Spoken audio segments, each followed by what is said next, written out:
Kürt Halk Önderi de bugünkü mesajında ona vurgu yapıyor. Aslında sadece belki Kürt halkına değil, bütün bir topluma ve Türkiye'deki bütün halklara çağrı yapmış oluyor zaten.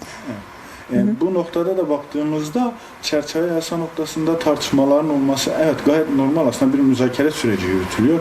Her iki tarafında belli saygı ve yaklaşımlarında belli noktalar var, ancak toplumun talebi çok net. Özellikle Kürt Halk Önderi Abdullah Öcalan'ın statüsü noktasında ve yine biliyorsun bir kategorize meselesi çok tartışıldı. Orada da aşamalı bir şekilde sürecin yürütüleceği söylendi. Bu noktalarda bazı mutabakata varılan noktalar da var. Bu aşamaların aşılması beraber aslında biz tarihi eşiği geçmiş olacağız. Birinci adım gelmiş olacak ve 7. maddeye geçmiş olacağız. İşte esas mesele burası, 7. madde. Ana dilde eğitimin de olduğu. Yine işte bunun yanında biliyorsun birçok hukuksuzluk yaşandı Türkiye'de. Bunlara dair bazı adımların atılacağı madde, ahim kararları, AYM kararları 7. maddeyle birlikte gelecek. Ve biz aslında süreçte hani güven verici adımlar dediğimiz işte kayyumların geri çekilmesi noktasında yine kayyumların geri çekilmesinin yanı sıra tutuklu siyasetçilerin bırakılması gibi Türkiye'nin özellikle iç siyasetine damga vurmuş, son 10 yılına damga vurmuş birçok konuda 7. madde tartışılınca bu konuları tartışmış olacağız. Bu konuları tartışmaya başlayacağız. Yani bizler de gazeteciler olarak bunu takip etmeye çalışacağız. Başında da belirttim. Gerçekten çok tarihsel bir süreç ve zor bir süreç. Zor bir süreçten geçiyoruz. Bizler de bu aşamada bu sürece dair gerçekleri toplumla paylaşmaya çalışıyoruz elbette. Önemli talep bakıldığında Kürt Halk Önderi Abdullah Öcalan'ın hukuki statüsü ve fiziki özgürlüğü ve bu süreçte baş müzakereci oluşu hem devlet hem halklar nezdinde kabul görse de bunun resmiyette bir durum olmayışı ve aynı zamanda kırmızı çizgilerinin bu olduğunu sık sık dile getiriyorlar. Aslında bu dayatma hallerini kabul etmediklerini tekrar hatırlatmak gerek. Hani bu geri dönüşler bu konularda tartışılırken bir af ya da pişmanlık meselesinden çok daha öte buraya gelip bir süreci daha da ileriye götürecek siyaset yürütme noktasında bir kararlılıkları da var. Dolayısıyla hani biraz özgürlük hareketinden doğru da kulislerde çok sıkışmadan orayı gördüğünüzü, takip ettiğinizi de biliyorum. Hatta bazen harmanlayıp bir öz çıkarmaya çalıştığınızda da oradan değerlendirdiğimizi biliyoruz özgür basın emekçileri olarak. Dolayısıyla biraz daha oradan baktığımızda oranın tutumu Ankara'yı nasıl etkiliyor ya da etkiliyor mu diye bir soru yöneltmek istiyorum.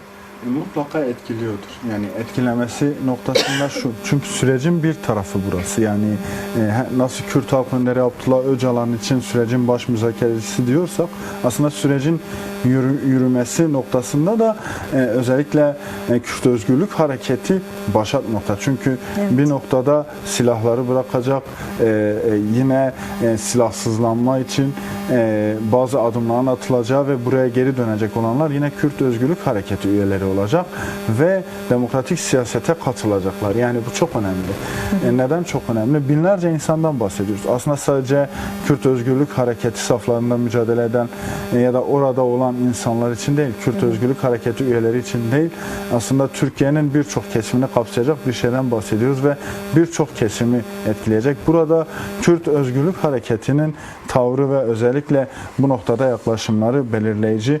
Neden belirleyici? Çünkü baktığımızda evet müzakerelerde şöyle bir şey vardır. Karşılıklı adım atan ve bu adımlara göre politika izleyen taraflar vardır. Dolayısıyla bu açıdan özellikle baktığımızda Kürt Özgürlük Hareketi politikasını her zaman hem Kürt halkının kazanımlarını koruyan hem de Kürt Halk Önderi Abdullah Öcalan'ın statüsünü önceleyen bir yerde kuruyor. Evet. Neden böyle kuruyor? Aslında Kürt Halk Önderi Abdullah Öcalan kendisi de bunu belirtmişti. Benim statüm aynı zamanda Kürtlerin statüsüdür demişti. Dolayısıyla aslında bir statü tanımından bahsederken sadece Kürt Halk Önderi Abdullah Öcalan'ın statüsünden değil, aslında bir halkın statüsünün tanınmasından da. Burada şey gibi mi, lafını hemen virgül koymanı isterim. Evet. Meleğin bahsettiği şey vardı ya daha evvelde, işte iktidar kanadı farklı yayın organları aracılığıyla çeşitli kulisler yayarak aslında meselenin özünü önünü boşaltan bir tavır tutum sergiliyorlardı. Böyle bir algı yaratmaya çalışırlarken aslında dediğin gibi aslında Kürt halk önderinin fiziki özgürlüğü aynı zamanda bir bütünen Kürt halkının özgürlüğü anlamına geliyor. Bir değerlendirme sonucuna varıyoruz. Doğru. Evet. Yani burada da tam anlamıyla aslında Kürt halk önderi Abdullah Öcalan'ın statüsünün tartışıldığı ve tartışmaya açıldığı bir noktada duruyorsun. Neden? Yasal çerçevede yer alacak mı? En büyük tartışma buydu. Evet. Yani en büyük tartışma burada özellikle hem AKP tarafından, iktidar tarafından, AKP'li yetkililer tarafından tartışılan hem de DEM Parti'nin sürekli dile getirdiği ve Kürt Özgürlük Hareketi'nin bizim kırmızı çizgimizdir dediği nokta ve çerçeve yasada da açığa çıkacak nokta burası. Dolayısıyla buradan baktığımızda biz şunu görüyoruz. Yani Kürt halk önderi Abdullah Öcalan'ın statüsü esas belirleyici olan noktalardan bir tanesi ve bu statü aslında çerçeve yasanın uygulanma aşamasında ortaya çıkacak. Yani bu tartışılıyor. Özellikle meclis komisyonları almayabilir, lakin bu sonraki pratikte ortaya çıkacak deniyor. Tabii ki yasanın uygulanma aşaması çok önemli ve burada Kürt halk önderi Abdullah Öcalan'ın çağrısıyla geri dönüşün gerçekleşeceği söyleniyor. Yani konuşulan hem kaynaklarımızdan öğrendiğimiz bilgiler hem meclis kulislerinde konuşulan Kürt halk önderi Abdullah Öcalan'ın yapacağı bir çağrıyla geri dönüşler gerçekleşecek. Dolayısıyla böylesi bir noktada duran ve sürecin baş müzakerecisi olan Kürt halk önderi Abdullah Öcalan'ın dönüşü ve yine burada yürütülecek tartışma işte dönüşe dair yapacağı çağrı ve yine burada yürütülecek tartışma aslında bir statü tartışmasına da dönüşecek ve pratikte bir statünün de ortaya çıkacağı söyleniyor. Bu esas konu. Kürt Özgürlük Hareketi'nin bir diğer üzerinde durduğu nokta da şurasıydı.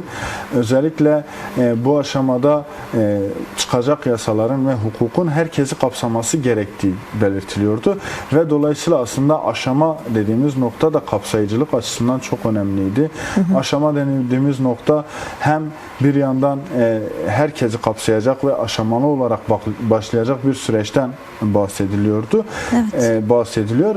Hem de bu aşamaların hayata geçirildikçe sürece dair daha pozitif ve olumlu adımların atılacağı yavaş yavaş aslında önemli aşamaları geride bırakacağımız bir noktadan bahsediyoruz. Dolayısıyla buradan baktığımızda bu aşamalı hayata geçişle beraber yani aşama adımların atılmasıyla beraber süreç daha iyi, daha somut yürüyebilecek. Tabii ki bunlar şu an için konuşulan noktalar. Yani bunlar devletin atacağı adımlarla veyahut da işte mutabakata varılarak atılacak adımlarla hayata geçecek diyebileceğimiz noktalar değil.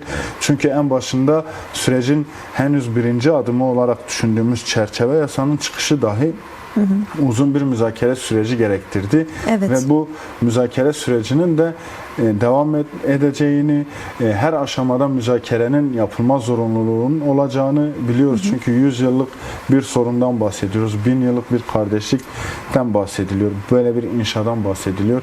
Bu kolay olmayacak. Lakin aşamalarının yavaş yavaş hayata geçeceğini düşünüyoruz. Yine Kürt Özgürlük Hareketi'nin bu noktada yaptığı açıklamalar da sürece de özellikle belirleyici noktalar oluyor. En son yapılan açıklamada yani tek taraflı yürütülüyor algısını yıkan bir noktada duruyor. Evet. En son yapılan açıklamada da İmralı'ya dair işte Kürt halk önderi Abdullah Öcalan'la yapılan mutabakat işte mutabakata uygun aktarılmıyor denmişti. Burası önemliydi. Hemen ardından Kürt halk önderi Abdullah Öcalan'la bir görüşme yapıldı malumun. Yani aslında süreci direkt etkileyen bir yerde de duruyor. Bunu da belirtmek gerekir. DEM Parti, AKP, MHP değil biraz da muhalefeti konuşalım isterim. Çünkü son dönemde de muhalefet hatta son birkaç aydır muhalefet üstünde ciddi bir baskı mekanizması var CHP üzerinde ve gelinen aşamada yol ayrımına girildi ve yeni bir parti kuruldu. Ve özel ne kadar kendilerini orada o masada ve tartışılan masada yer verilmediğini söylemiş olsa da ki kendileri ayrıca İmralı'ya bir kişiyi göndermemişlerdi, o ayrı bir şey ama biz yine de Kürt meselesinin çözümünde araç olacak bu süreci destekliyoruz ifadeleri devam ediyor. Dolayısıyla iktidarın alan daratma risklerine karşı bugün muhalefet, bu parçalanmış haliyle muhalefet bloğunun duruşunu nasıl değerlendiriyorsun sen? Evet, yani aslında muhalefet partileri sürecin başından beri tutumunu çok net bir biçimde ortaya koydu. Özellikle bu açıdan şu an yeni parti olan ve o dönem CHP olan Özgür Özel yönetimi bu açıdan çok önemli. Biz sürecin her noktasında sürecin pozitif ilerlemesi yönünde olumlu yaklaşım sergileyeceğiz demişti ve halen aynı noktadalar, onu belirtmek gerekir. Ancak evet, muhalefet partileri, Türkiye'de bulunan bütün sistem partileri için, yani bütün işte biliyorsun CHP'de devletin kurucu partilerinden bir tanesi. Bütün aslında siyasi partilerin içeriğinde belli başlı birbiriyle çatışan ve birbiriyle rekabet eden bazı klikler barındırdığını biliyoruz. Aslında Kürt Halk Önderi Abdullah Öcalan'la yapılan görüşme noktasında da CHP içerisinde farklı sesler vardı. Gidilmesini destekleyenler de vardı. Gidilmemesi noktasında ısrarcı olanlar da vardı. Nitekim gidilmedi, muhalefet gitmedi ama Kürt Halk Önderi Abdullah Öcalan'ın özellikle Türkiye muhalefeti ve toplumsal muhalefetin Türkiye'de ne kadar önemli olduğunu defalarca kez dile getirmişti, biliyorsun. Mesajlarında da yer verdi ve bu açıdan şunu diyebiliriz. Yani ben bir gazeteci olarak gözlemlediğimde, özellikle mecliste, Türkiye muhalefetinin sürece verdiği destek gerçekten Türkiye'de inşa edilmek istenen 2. yüzyıl noktasında çok önemli ve kritik. Yani önemli bir rol üstlendiler ve bu rol noktasında da olumlu bir yaklaşım var. Özellikle mesela Yeni Yol grubu var, biliyorsun, mecliste. Evet. 3 siyasi partiden oluşan, gerçi bir tanesi kendi feshetti, biliyorsun, Gelecek Partisi. Evet. Bu açıdan da Gelecek Partisi bu açıdan da mesela sürecin içerisindeyken önemli bir noktadaydı. Lakin işte oradan ayrılan siyasi partiler Yeni Yola geçti ve bu kritik aslında çalışmalarını sürdürüyorlar. Hatta hatırlıyorum, onlar da sürece barış ve demokratik toplum süreci diye tanımlıyorlardı. Evet, barış ve demokrasi diye bahsettikleri çok oldu. Özellikle bu açıdan da şunu söylemek gerekir Eylem. Sürecin ilk defa %80'lerden bahsetmiştik daha önce, Türkiye siyaseti açısından bahsetmiştik. Sürecin meclisin önemli ve hatta büyük çoğunluğu süreci destekliyor. Yani hem Yeni Yol grubu, hem Yeni Parti, hem mevcut şu an Kılıçdaroğlu yönetimi, CHP herhangi bir açıklama yapmamış olsa da mesela süreci desteklediğini, en azından buna dair bir parti programında değişiklik yapılacağını söylüyor. Aslında Türkiye siyaseti yeni Türkiye'ye hazırlanıyor diyebiliriz, muhalefetiyle, iktidarıyla. Ancak sancılı bir dönemden geçiyoruz. Yani çerçeve yasa çıkacak, demokratikleşme tartışılacak. Bu aşamada iktidarın da muhalefete dönük baskıları göz önünde bulundurulmalı. Çünkü burada da iktidarın da kendine göre bir siyasi atmosfer yaratma çabasını görüyoruz. Bu da önemli bir diğer nokta. Yani evet, Türkiye muhalefeti yeni bir Türkiye hazırlığında diyebiliriz. Evet, Türk 2. yüzyıla hazırlanıyor. Daha olumlu bir dil kuran, işte Yeni Parti'nin tüzüğünde, programında gördük. Ana dil konusu Türkiye'de DEM Parti ve geleneği dışında alışık olduğumuz bir durum değil. Yani ana dil konusunun bir siyasi partinin programında olması. Evet, Dolayısıyla evet, bir şeyler aşılıyor. Ancak bu aşılması noktasında belli sancılar yaşanıyor. Özellikle iktidarın burada bir siyasi atmosfer yaratmak istediğini görüyoruz. Bu açıdan da Türkiye siyaseti ve özellikle Türkiye muhalefeti önemli sınavlardan geçerek ve Kürt sorununa dair yaklaşımın bugünkü şekilde devam etmesi aslında Türkiye siyaseti açısından kritik bazı eşikleri aşmasına yol açabilir diyebilirim Eylem.